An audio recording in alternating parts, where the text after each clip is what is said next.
ওকে। আমি যখন বিএনপিতে গেছি, দুনিয়ার কেউ বিএনপি করে না। 2006 সনের নভেম্বরের পরে আমার কথাটা খুব বুঝার চাই, কেউ বিএনপি করে না। হ্যাঁ। জামাতও বিএনপি থেকে সরে গেছে। আমি যখন বিএনপিতে গেছি তখন তারা দূরে দূরে চলে গেছে, 1-11 আইসা গেছে। আমার কথাটা বুঝেন, আমি তখন কিন্তু বিএনপিতে গেছি দুঃসময়ে, এবং আমি সব কথা বলে গেছি। কিন্তু আমি আওয়ামী লীগ ছেড়ে যখন আমি বিএনপিতে গেলাম, সবকিছু জেনে শুনেই বিএনপি আমাকে ওখানে নিয়েছে। এবং বিএনপিতে যখন 2018 সনে আমাদের নেত্রী, দেশ নেত্রী বেগম খালেদা জিয়া জেলে চলে যাবেন 8ই ফেব্রুয়ারি 2018 সন, এর 5 দিন আগে 3রা ফেব্রুয়ারি লা মেরিডিয়ানে একটা মিটিং হয়েছিল উত্তরায়। ওখানে বাংলাদেশে শুধু আমাদের নেত্রী, দেশ নেত্রী বেগম খালেদা জিয়া সবাইকে বলেছে, আমি শুধু আজকে একজনের বক্তব্য শুনবো, ফখরুল ইসলাম আলমগীর, তুমি অ্যাডভোকেট ফজলুর রহমানের নাম ঘোষণা করো। কাজে যিনি সব আমার মাথার উপরের সমস্ত স্থায়ী কমিটির নেতাকে রেখে শুধু ফজলুর রহমানের বক্তৃতা শুনতে চায়, আমার কথায় দলের ক্ষতি হবে এবং দল আমার কাছে জানতে চাবে আমি কি বলেন। না, এটা দর্শকদের কথা। আমাদের মনে হয় যে এই আমি ওই দর্শকদেরকে চিনি। আমি যেদিন থেকে মুক্তিযুদ্ধের পক্ষে কথা বলা শুরু করলাম, হ্যাঁ হ্যাঁ, সেদিন থেকে প্রধানত আল-বদর রাজাকারের ছেলেরা এবং নাতিরা, তারা সব মিলিতভাবে আমার বিরুদ্ধে কথা বলা শুরু। এর আগে আমি সবারই কিন্তু সবচেয়ে জনপ্রিয় ছিলাম। আচ্ছা, এই দেশে যে 5ই আগস্টের আন্দোলন হয়েছে, আমি চ্যালেঞ্জ করলাম, মাসুদ স্বীকার করে, আমার সন্তান তুল্য স্বীকার করবে জানি না, দেশের ভিতরে আমি হাসিনা সরকারের বিরুদ্ধে যা করেছি এবং বলেছি, কোনো বাপকা বেটার সেই বুকের পাটা নাই, প্রত্যেক মুহূর্তে মৃত্যু চিন্তা করে সব কথাগুলো আমি বলেছি। ঠিক আছে ফজলু ভাই, আমি শুধু 2-3টা জিনিস একটু খালি ক্লিয়ার হওয়ার জন্য। এক হচ্ছে যে আমিও আপনার সাথে একমত যে হয়তো আপনার কথাগুলি জামায়াতের এগেনস্টে গেলে জামায়াত এবং তার ছাত্র সংগঠনের লোকেরা নানা ধরনের কথা বলতে পারে।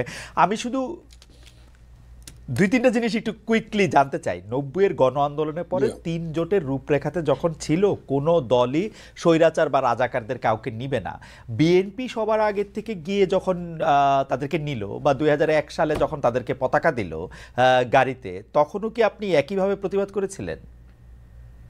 আমি প্রতিবাদ করা না করার প্রশ্ন না, তখন আমি বিএনপি করতাম না। তখন আমি বাংলাদেশে কৃষক শ্রমিক জনতা লীগ নামে কাদের সিদ্দিকী সাহেবকে নিয়ে, বীরুত্তমকে নিয়ে আমি একটা নতুন দল করেছিলাম, যার নাম কৃষক শ্রমিক জনতা লীগ।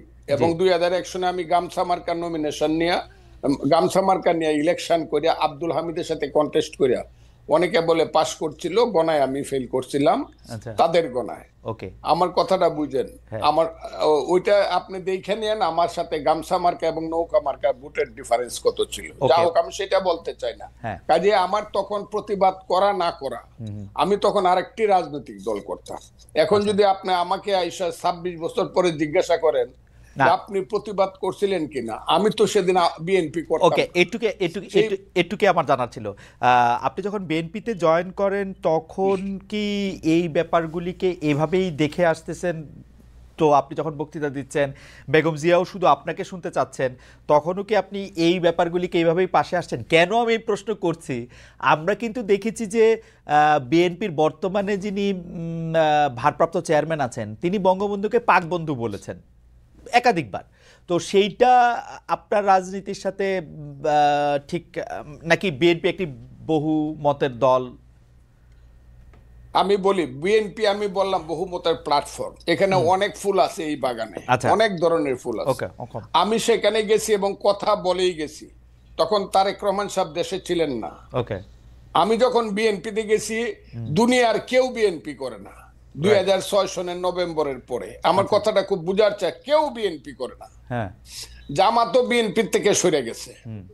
আমি যখন বিএনপিতে গেছি তখন তারা দূরে দূরে চলে গেছে, 1-11 আইসা গেছে। আমার কথাটা বুঝেন, আমি তখন কিন্তু বিএনপিতে গেছি দুঃসময়ে, এবং আমি সব কথা বলে গেছি।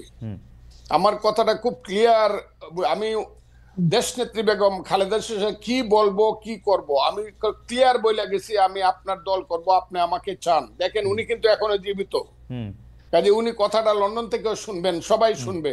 আমি ওনাকে বলছি, আপনাকে আমি সাংঘাতিক পছন্দ করি, মারাত্মকভাবে। যখন আমি ছাত্রলীগের প্রেসিডেন্ট ছিলাম তখন আপনাকে আমি ভীষণ পছন্দ করতাম, আপনার নিজস্ব চিন্তাধারার জন্য। আপনি সব মানুষকে সম্মান করেন। তবে নেত্রী, আপনি যদি আমাকে নেন, একটা কথা বলে যায়, আমি কোনো কারণে মুক্তিযুদ্ধের আদর্শের বাইরে যাব না, মুক্তিযুদ্ধের আদর্শের বাইরে যাব না। আমার মতো করে আমি কথা বলবো। এতে যদি আপনি আমাকে নেন নিবেন, না হলে নিয়েন না। আমি সব কথা বলেই গেছি। কিন্তু ওকে, আপনারা আমার